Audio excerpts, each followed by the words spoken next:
Pick up the object nearest to you, a phone, a cup, the table beneath your hands. Feel the weight of it, the resistance it offers, the way it holds its shape against you, refusing to yield, refusing to disappear. It feels real. It feels solid.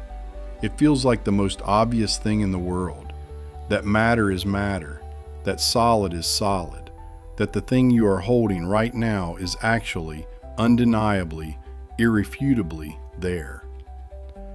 Now consider this. It isn't. Not in the way you think it is. Not in the way your senses have been telling you since the day you were born. Your eyes were never built to see what is actually happening at the smallest scales of existence. Your hands were never built to feel it. Evolution did not shape you to perceive truth. It shaped you to survive. And survival required only the illusion of solidity, not the reality of it. You needed to believe the ground was firm enough to walk on. The wall was firm enough to lean against. The cliff was firm enough to kill you if you fell from it. Nature gave you exactly the amount of perception necessary to stay alive, and not one particle more. It never promised you the truth. It only promised you usefulness. So what is the truth then, beneath the comfortable fiction your senses have been feeding you your entire life? If you could shrink yourself down, not metaphorically, but actually, impossibly, scale by scale, past the grain of the wood, past the molecules of the glass, past the chemistry that holds cells and substances together, you would arrive at a threshold, a place where the old rules stop applying and stranger ones begin to whisper. This is the realm of the atom, and what you would find there, waiting at the foundation of everything you have ever touched, is something that should disturb you far more than it does. You would find almost nothing at all. The atom, the fundamental unit of the matter you are made of, the matter your world is made of, is almost entirely empty space. This is not poetic exaggeration. This is measured fact, confirmed in laboratories for more than a century, taught in every physics department on Earth, and yet somehow never quite absorbed into the way we live our lives. If you could scale a single hydrogen atom up to the size of a cathedral, its nucleus, the dense cluster of protons and neutrons at its center, would be smaller than a single grain of salt resting somewhere near the altar. Its electron, the particle that defines the outer boundary of the atom, would be a flicker of probability somewhere out near the distant walls, more a haze of possible locations than a solid object you could point to and say, there, that is where it is. And everything between that grain of salt and those distant walls, the vast and echoing interior of that imagined cathedral, would be nothing. Not air, because air itself is made of atoms with the same problem. Not shadow, because shadow requires light to be blocked by something. Not even the absence of light, because absence implies there was something there to remove. Just space.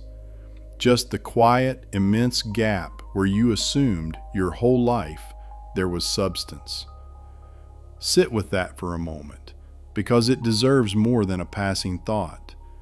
Everything you have ever called solid, every wall, every stone, every bone in your own body, is built almost entirely out of nothing, organized with such precision and held together with such convincing force that it tricks every nerve ending you possess into reporting back the opposite.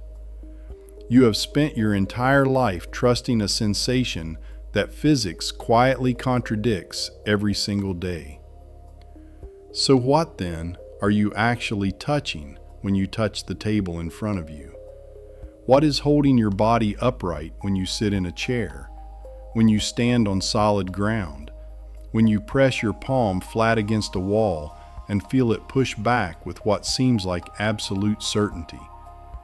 It is not solidity in the way you have always imagined it. It is something closer to a negotiation, a standoff. a silent, invisible argument happening at a scale too small for you to witness, resolved in a fraction of an instant, over and over again, every time any two surfaces in the universe come close enough to interact. Here is what is actually happening.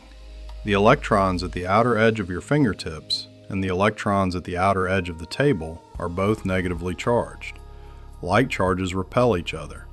They refuse, with absolute consistency, to occupy the same space at the same time.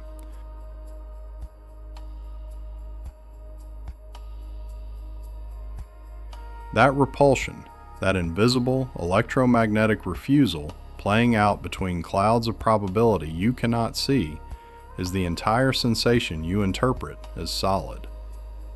There is no point where your hand actually merges with the table, no true contact in the way your mind imagines it. There is only a force field meeting another force field, and your nervous system, never having evolved the capacity to perceive electromagnetic repulsion directly, simply translates the entire event into the comforting word, solid. You have spent your whole life mistaking a force field for a fact. This single realization, if you let it actually land, begins to dismantle something deeper than your understanding of physics.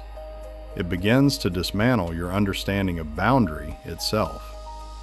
Because if the wall between you and the world is not really a wall, if it is instead a kind of charged silence, a mutual refusal between particles that are themselves mostly empty space, then what does that say about the boundary you draw around your own body? What does that say about the line you imagine between you and everything you call not you? You were taught, without anyone ever explicitly teaching it, that you end at your skin, that inside this boundary is you, and outside this boundary is the world, and the two are fundamentally, obviously, separate. But your skin itself, examined closely enough, dissolves into the same problem as the table and the wall and the cup in your hand. It is mostly empty space, populated by atoms that are mostly empty space, held together by forces that have nothing to do with the solid, continuous self you imagine yourself to be. You are not a solid object moving through an empty universe. You are an extraordinarily organized pattern of mostly nothing, moving through a universe that is, at its foundation, also mostly nothing. The two of you separated only by the stubborn insistence of repelling force fields too small to perceive and too convincing to question. There is something almost unbearably quiet about this truth. It does not announce itself. It does not interrupt your day. You will finish this video and go back to touching tables and leaning on walls and trusting the ground beneath your feet, because that trust, however philosophically incomplete, is necessary for a functioning life. But somewhere beneath that necessary trust, now, a different awareness can begin to take root, an awareness that the solid world is a beautifully convincing illusion built out of something far stranger than solidity, an awareness that you have spent your entire life standing on a foundation of organized emptiness and calling it ground. And if this is true of the matter in your hand, what does it mean for the matter that makes the stars themselves? What happens when this same emptiness, this same impossibly mostly nothing structure, is taken to its absolute limit? What happens when gravity becomes strong enough, when pressure becomes immense enough, to crush that emptiness inward, to force the space collapsing, to bring particles so close together that the forces which once held everything comfortably apart finally lose the argument they have been winning since the beginning of the universe? That is where this series goes next. Because if matter is mostly empty, if even the densest stone in your hand is built primarily from nothing, then somewhere out among the stars, something had to find a way to fill it. Something had to compress that emptiness past every limit you have come to expect, fusing it, burning it, forcing it into a fury so total that it could light up the darkness of space itself.